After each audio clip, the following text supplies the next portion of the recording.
ገባህ አይደለ? አዎ እኔ ነኝ የወደድኩሽ፣ እኔ ነኝ ያፈቀርኩሽ። ደስታ አሁን ከህይወቴ ወጣ። በቃ ሁሉም ነገር አብቅቶ በቃ እኔና አንቺ አብረን እንድንቀጥል እንፈልጋለን ምናምን ነው የሚለኝ። እኔ ደግሞ በቃኝ አልፈልግም እያልኩት ነው። ሲቀጥል ደግሞ እኔ እናንተ እውነቱን ለመናገር ፍቅር አልጀመርንም። አንተ ወደድከኝ እንጂ እኔ ብዙ ነገሮችን አሰብት አላደረኩኝም። ገባህ አይደለ? አዎ እኔ ነኝ የወደድኩሽ፣ እኔ ነኝ ያፈቀርኩሽ። ደስታ አሁን ከህይወቴ ወጣ። በቃ ሁሉም ነገር አብቅቶለታል። ሲጀምር በቃ እኔ በቅቶኛል እኮ አይደል እንዴ? ሰማኛው ልክ እኔ አንተን እየጠበቅኩክ ነበረ። ከዛ በኋላ መጣና በማይሆን መንገድ እየተጨቃጨቀኝ እጄን እየጠመዘዘኝ ምናምን በግድ ነገሮችን እያስገድደኝ ነው። አሁን ላይ አልነካሁሽም። እጄን እየጠመዘዝከኝ ግዴታሽ ነው እያልከኝ እኮ ነው። አልገባህም? ከአንተ ጋር የመቀጠል ግዴታ የለብኝም። እጄን ጠምዝዘህ ምናምን ነው ጋር ወደ አንተ እንደው መልሽልኝ። እዚህ ጋር አሁን እኔ ክርክር ምናምን ነገር ሰልችቶኛል። እሱን ትፈልጊዋለሽ ፈልገሽዋል ወይንስ አትፈልጊውም? ይሄንን ካንቺ ብቻ ነው ማዳመጥ የምፈልገው። ከዛም በኋላ ለኔ ታይ ሁሉንም ነገር ማለት ነው። ተረዳሽኝ? አሁን ገና አይደለም እንዴ? አንቺ አልፈለገች ማለት ነው። ካልፈለገች ግድ የለባትም። አስገድዳትም የምታስገባት አትችልም። ካልፈለገች አልፈለገችም ነው። ስለዚህ ተታብት ይሻላል። ፈልገው ነገር አለ በመሀላችን ገብተህ ምንም ነገር መፍጠር አትችልም። አይ ያልጨረስኩት ነገር አለ ካልከኝ ደግሞ በሰነ ስርዓት ደውለህ ቀጥረሃት የሆነ ቦታ ላይ ቁጭ ብላችሁ አውርታችሁ ፍቱ። ከዛ ውጭ ግን ይሄ እጅ መጠምዘዝ ምናምን ውስጥ እንድትደርስም አልፈልግም። አይደለም ለሩታ ማንኛውንም ሴት እጇ ስትጠመዘዝ ባይ እኔ ዝም አልልም። ተረዳኝ አይደለ? ስለዚህ በጸባይ በሰነ ስርዓት ባለው መልኩ ቁጭ ብለህ አውራት። ከዛ ውጭ ጉልበት ይለኛል የሆነ ነገር እጠቀማለሁ ካልክ ደግሞ ከኔ ጋር ደግሞ ትጣላለህ ማለት ነው። ተረዳኝ? ምንም ብትሆን የልጄ እናት ናት። ምንም ነገር ስትሆን ማየት አልፈልግም። አንተ ስትጎዳት ማየት አልፈልግም። ስለዚህ ስነ ስርዓትህን የምትይዝ ከሆነ ስነ ስርዓትህን ትይዛለህ ከዚህ ሰዓት ጀምሮ ማለት ነው። ደስታ ምን አድርጊ ነው የምትለኝ? ዛሬ ሩቲ አብሬሽን ወደ ቻናሉ መለሳለች። በ11 ቀን አብርሃም ወደ ቻናሉ ተመለሰ። ሲመለስ ግን ነገሩ ፍጥጫ ነበረ። ደስታ አለቅሽም አልታውሽም እያለ ነው። ሩታ ደግሞ አንተ ጋር መቀጠል ግዴታ የለብኝም ነው።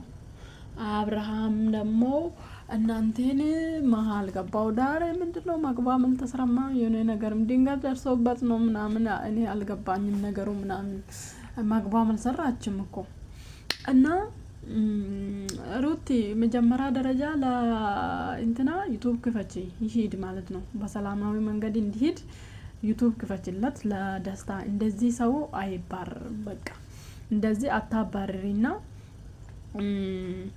ዩቲዩብ ክፈችለት በስራ ስርዓት እንዲሄድ አድርጊ። በቃ አንቺ አዎ የምትፈልጊ ሰውን አክሴፕት ማድረግ የማትፈልጊ ሰውን አክሴፕት አለማድረግ መፍትሽ ነው። ግን ደግሞ ዩቲዩብ ክፈትለት በሰላማዊ መንገድ እንዲሄድ አድርጊ። ሲቀጥል ደግሞ